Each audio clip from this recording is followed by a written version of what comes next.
नमस्ते। कक्षा 7 हिंदी साहित्य स्वमूल्यांकन आदर्श प्रश्न पत्र 1 प्रश्न संख्या 164 गा का दूसरा हिस्सा। अपठित काव्यांश को पढ़कर प्रश्नों के उत्तर दें।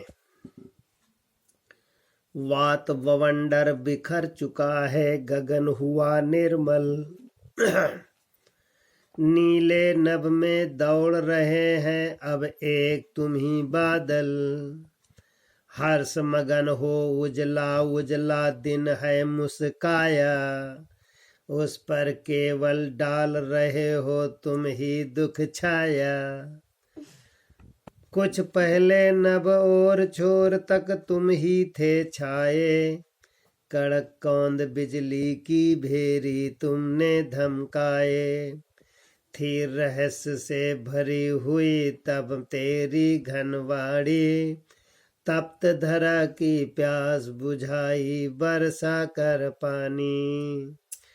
बस काफी है अब तुम जाओ, वह क्षण बीत गया। धरती सरस हुई झंझा का अब बल रीत गया। और पवन जो मंद मंद तरु पत्ते सहलाए, शांत गगन से तुझे उड़ा निश्चय ही ले जाए। प्रस्तुत पद्य अवतरण अनुच्छेद 3 है। इसमें पहला प्रश्न है, नीले नभ में अकेले कौन दौड़ रहे हैं? उत्तर है, नीले नभ में अकेले बवंडर दौड़ रहे हैं। ये इधर उधर बहुत तेजी से धूल भरी आंधियां चल रही हैं। बरसात के मौसम में बेगों की वाड़ी रहस्यमय क्यों कहा गया है? बरसात के मौसम में मेघों की बाड़ी, घन बाड़ी को रहस्यमय इसलिए कहा गया है कि ये तप्त धरा की प्यास बुझाते हैं पानी बरसाकर। गा, बस काफी है के माध्यम से कवि क्या कहना चाहता है? बस काफी है, अब तुम जाओ, वह क्षण बीत गया। धरती सरस हुई झंझा का अब बल रीत गया। फुले धरती है, बहुत ही रसदार है, परेशानियों का समय समाप्त हो गया है, ऐसा कल्पना किया गया। बादलों को कौन उड़ाड़े गया? तेज आंधी बादलों को उड़ा ले जाती है। शांत गगन में तुझे उड़ा निश्चय ही ले जाएंगे। कौन? मंद मंद पवने। काव्यांश में विशेषण और विशेष बताना है।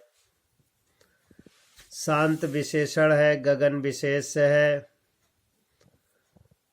मंद मंद ये विशेषण है, पवन विशेष है। रहस्य से भरी हुई रहस्य विशेषण है, भरी हुई विशेष है। ये विद्यार्थी लिखेंगे। प्रश्न नंबर 4, किसी एक शीर्षक पर 80 या 100 शब्दों में अनुच्छेद लिखना है। हमारे दैनिक जीवन में कंप्यूटर की उपयोगिता। उत्तर इस प्रकार है, हमारे दैनिक जीवन में कंप्यूटर की उपयोगिता है। इसे देखकर हम कह सकते हैं किसी विद्वान ने लिखा है, कहा भी है, जिधर देखता हूँ उधर तू ही तू है, न तेरी सी रंगत न तेरी सी बू है। ये कंप्यूटर के लिए लागू होता है। कंप्यूटर आधुनिक युग का मानव कहलाता है। संगणक के रूप में इसकी कई विशेषताएं पाई जाती हैं दैनिक जीवन में। जिधर आप बाजार जाएं, जो वाउचर निकलता है कंप्यूटर से ही होता है। मशीनें भी कंप्यूटर युक्त हैं। किधर भी जाएं, चाहे रेलवे की टिकट की खरीदें या और भी अन्यत्र जो भी कार्य करेंगे, इन सब में कंप्यूटर की ही विशेषता पाएगी। इसके अलावा भी विद्यार्थियों ने कंप्यूटर के जो उपकरण देखे, जो क्रियान्वयन किए, ये भी अपने विचार लिख सकते हैं। दूसरा है हमारी राष्ट्रभाषा हिंदी। हिंदी हिंदू हिंदुस्तान मदन मोहन मालवीय जी के विचार हैं। जो राष्ट्र की भाषा हिंदी है, हिंदी देवनागरी लिपि में लिखी जाती है। वैसे तो खरोष्ठी और देवनागरी लिपि अति प्रचलित है प्राचीन समय से ही लिपियों में, लेकिन हिंदी का वर्चस्व अधिक है। विद्यार्थी अपने विचार भी हिंदी पर लिख सकते हैं।